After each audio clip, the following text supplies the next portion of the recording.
નમસ્કાર દોસ્તો, હું આપનો સાથી રજનીકાંત ભારતીય. સરકાર અધિકારીઓ અને એજન્સીઓની સાઠગાંઠથી આઉટસોર્સિંગ કર્મચારીઓના હકના રૂપિયામાં થયેલી લૂંટના ભાગ 3માં હું આપ સૌનું હાર્દિક સ્વાગત કરું છું.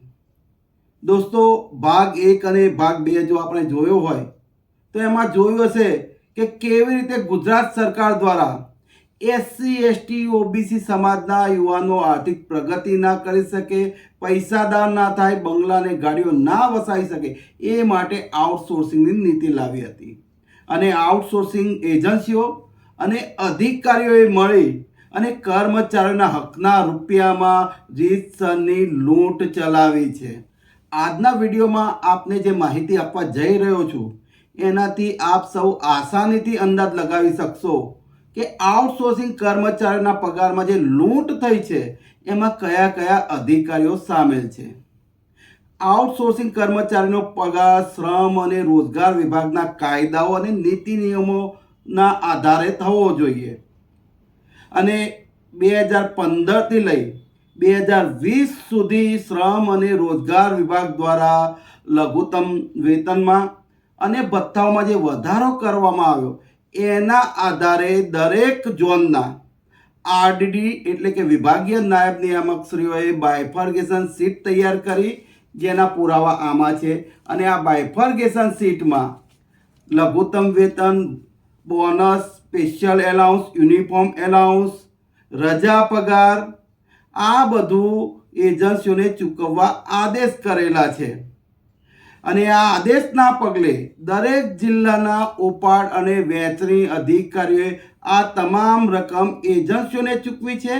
અને એજન્સીઓએ બોનસ, રજા પગાર, સ્પેશિયલ એલાઉન્સ જેવા કર્મચારીઓના નાણાં કર્મચારીઓને ચૂકવવાના હોય, પરંતુ 2015થી 2020ના સમયગાળા દરમિયાન એક પણ એજન્સીઓએ કર્મચારીઓને આ નાણાં ચૂકવ્યા નથી અને એમાં ઉચાપત કરી ગઈ છે. ત્યારે ઉપાડ અને વહેંચણી અધિકારીઓએ પણ આમાં ભ્રષ્ટાચાર આચરી એજન્સીઓ પાસેથી કટકી કરી અને આ નાણાં કર્મચારીઓને ચૂકવાયા છે કે નહીં એના કોઈ પુરાવા લીધા નથી. અને આમાં સૌથી વધુ જવાબદાર દરેક ઝોનના આરડીડીઓ છે, કારણ કે કંટ્રોલિંગ અધિકારીઓ અને ટેન્ડર અધિકારીઓ આરડીડી હતા. એટલે આરડીડીની જવાબદારી બનતી હતી કે તમામ રૂપિયા કર્મચારીઓને મળવા જોઈએ, પીએફ સમયસર જમા થવું જોઈએ, ઈએસઆઈસી જમા થવું જોઈએ. પરંતુ એજન્સીઓએ આ રૂપિયામાં મોટા પાયે ખાયકી કરી અને અધિકારીઓએ બસ તમાશો જ જોયો છે. ભાગ 2માં હું જણાવી ચૂક્યો એમ કે સરકારમાં અને અધિકારીઓમાં ગુજરાત જનતા જાગૃતિ મંચ દ્વારા અનેક રજૂઆતો કરી કે આઉટસોર્સિંગ કર્મચારીઓને પૂરતું વેતન નથી મળતું, એમના હકના રૂપિયામાં એજન્સીઓ ચોરી કરી રહી છે. અને આ એ બધી ફરિયાદો છે. પણ અધિકારીઓ અને સરકારે આ બાબતે કોઈ કાર્યવાહી કરી નહીં. અને જવાબો એવા મળતા કે કર્મચારીઓ કેમ રજૂઆત નથી કરતા, કર્મચારીઓ કેમ ફરિયાદ નથી કરતા. ત્યારે દોસ્તો, કર્મચારીઓને જાગૃત કરવા એ મિશન ઇમ્પોસિબલ જેવું હતું. એમ છતાંય અમે દરેક જિલ્લામાં મીટિંગો કરી કર્મચારીઓને એમના હકથી સભાન કર્યા, એમના હકના રૂપિયામાં ચોરીઓ થઈ રહી છે એની માહિતી આપી. અને એના કારણે અમુક કર્મચારીઓમાં હિંમત આવી અને પોતાના હક માટે લડવા તૈયાર થયા. અને એ પછી શરૂ થયો કર્મચારીઓ દ્વારા ફરિયાદોનો એક દોર. તો આ ફરિયાદો કોને કોને કરી એ પણ જરા જોઈ લઈએ. આરોગ્ય વિભાગના નીચેથી લઈને ઉપર સુધીના અધિકારીઓ એજન્સીઓના ભ્રષ્ટાચારમાં સામેલ છે. અને આ એજન્સીઓના કર્મચારીઓ છે, અમારા કર્મચારીઓ નથી, એવા જવાબો આપી આ અધિકારીઓ ફરિયાદ પર કોઈ તપાસ કરતા નથી એવો અમને વિશ્વાસ થઈ ગયો. એટલે દરેક જિલ્લાના કલેક્ટરોની જવાબદારી છે કે ક્યાંય પણ ભ્રષ્ટાચાર થતો હોય તો એને રોકવાની. એટલે વર્ષ 2020માં કર્મચારીઓ સાથે દરેક જિલ્લાના કલેક્ટરને રજૂઆત કરવાનું, ફરિયાદ કરવાનું નક્કી કર્યું. અને એ મુજબ સૌ પ્રથમ ફરિયાદ ભરૂચ જિલ્લાના કલેક્ટરને 5 નવેમ્બર 2020ના રોજ કુલ 52 કર્મચારીઓએ કરી હતી. એ પછી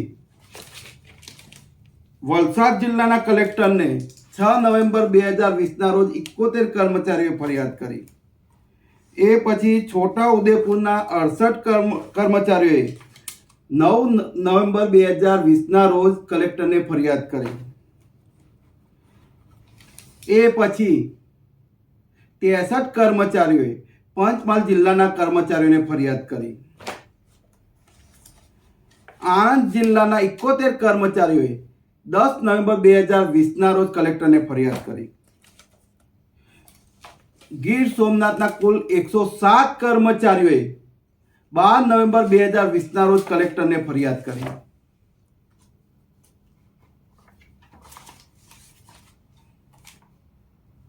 મહીસાગર જિલ્લાના 81 કર્મચારીઓએ 26 નવેમ્બરના રોજ કલેક્ટરને ફરિયાદ કરી.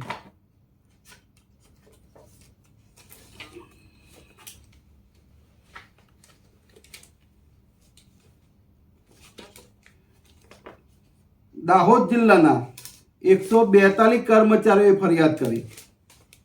અમને હતું કે કલેક્ટર જિલ્લાના વડા છે અને પોતાના જિલ્લામાં ભ્રષ્ટાચારની આટલી બધી ફરિયાદો આવે એટલે કલેક્ટર જાતે આમાં તપાસ કરી એજન્સીઓ વિરુદ્ધ નક્કર કાર્યવાહી કરી કર્મચારીના ચોરેલા રૂપિયા પરત અપાવશે અને ગરીબ આઉટસોર્સિંગ કર્મચારીઓને શોષણ મુક્ત કરશે.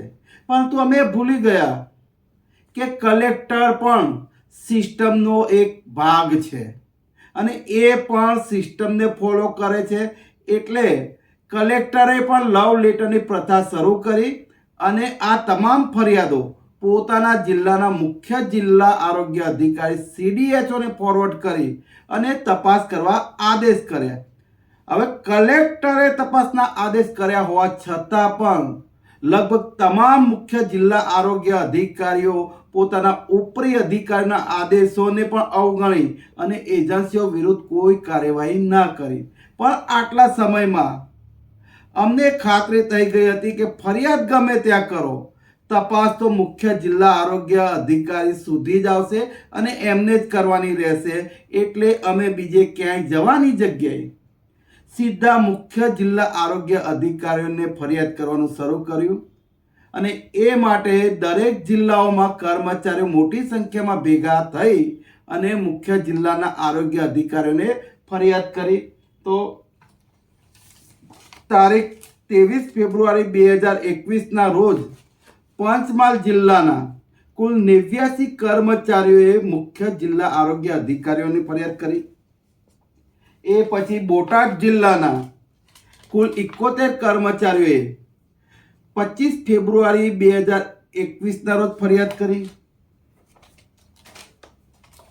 મહીસાગર જિલ્લાના કુલ 68 કર્મચારીઓએ 7 જૂન 2021ના રોજ ફરિયાદ કરી.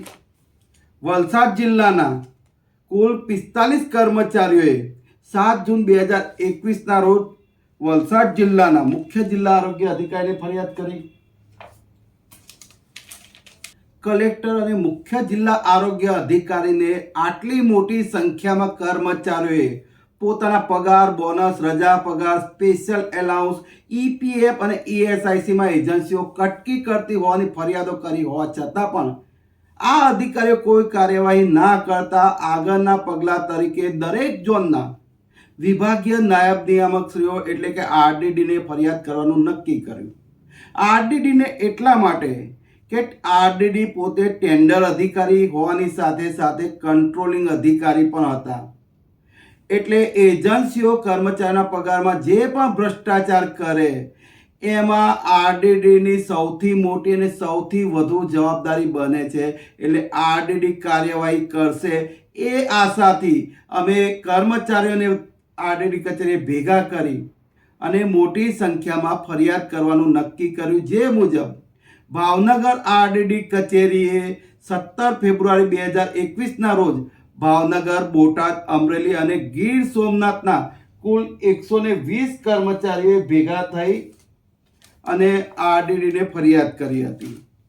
વડોદરા આરડીડી કચેરીએ અધધ કહી શકાય એટલા પંચમહાલ, દાહોદ, છોટાઉદેપુર, મહીસાગર અને વડોદરાના કર્મચારીઓ તારીખ 20 ઓગસ્ટ 2020ના રોજ ભેગા થયા અને પંચમહાલ જિલ્લાના 87 કર્મચારીઓ,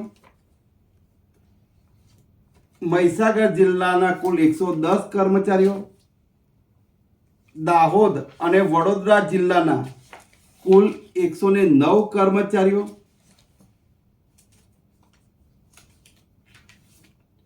છોટા ઉદેપુર જિલ્લાના કુલ 193 કર્મચારીઓ,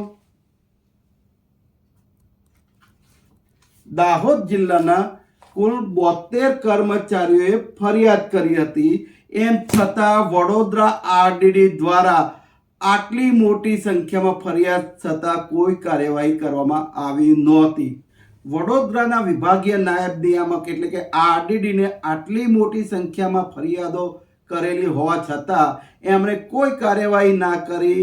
એટલે અમને અંદાજ આવી ગયો કે આરડીડીમાં જે ફરિયાદો કરીએ છીએ એના પર કાર્યવાહી થતી નથી. એટલે એક નવતર પ્રયોગના ભાગરૂપે વડોદરાના આરડીડીનો ફોટો કચરા પેટી ઉપર ચોંટાડી અને કચરા પેટીને આવેદન આપવાનું નક્કી કર્યું.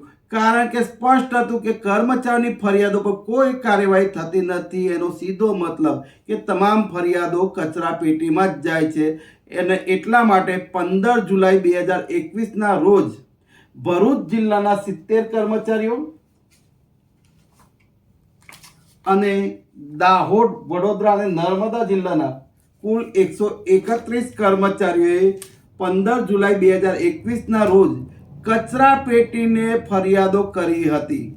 આપ સૌને યાદ હશે કે નર્મદા જિલ્લામાં એક કર્મચારી માત્ર 10 રૂપિયાની લાંચ લેતા પકડાઈ ગયો હતો અને એને નોકરીમાંથી કાઢી મૂકવામાં આવ્યો. પરંતુ વડોદરા આરડીડીને 772 ફરિયાદો એક જ વર્ષમાં થઈ છે. ભાવનગર આરડીડીને 120 કર્મચારીઓએ ફરિયાદ કરી છે. એમ છતાં આ બંને આરડીડીઓએ કોઈ કાર્યવાહી કરી નથી. જેનાથી એ સ્પષ્ટ થાય છે કે જિલ્લાઓના મુખ્ય જિલ્લા આરોગ્ય અધિકારીઓ, ઉપાડ અને વહેંચણી અધિકારીઓની સાથે સાથે આરડીડીઓ પણ એજન્સીઓની ચોરીમાં સામેલ છે, ભ્રષ્ટાચારમાં સામેલ છે. જિલ્લાના મુખ્ય આરોગ્ય અધિકારી એ એજન્સીઓ વિરુદ્ધ કોઈ કાર્યવાહી નથી કરતા. ઝોનના વિભાગીય નાયબ નિયામકને મોટી સંખ્યામાં ફરિયાદ કરીએ છીએ. એમ છતાં એ પણ એજન્સીઓ વિરુદ્ધ કાર્યવાહી નથી કરતા. એટલે છેલ્લા ઉપાય તરીકે 113 કર્મચારીઓએ આરોગ્ય કમિશનરને ગાંધીનગર ખાતે આ બાબતે ફરિયાદ કરી. જો કે આરોગ્ય કમિશનરે પણ કોઈ તપાસ ના કરી કે 2015 થી લઈ 2020 સુધી એજન્સીઓએ જે રૂપિયા ચોર્યા છે એ પરત અપાવવા માટે કોઈ પગલાં ના લીધા.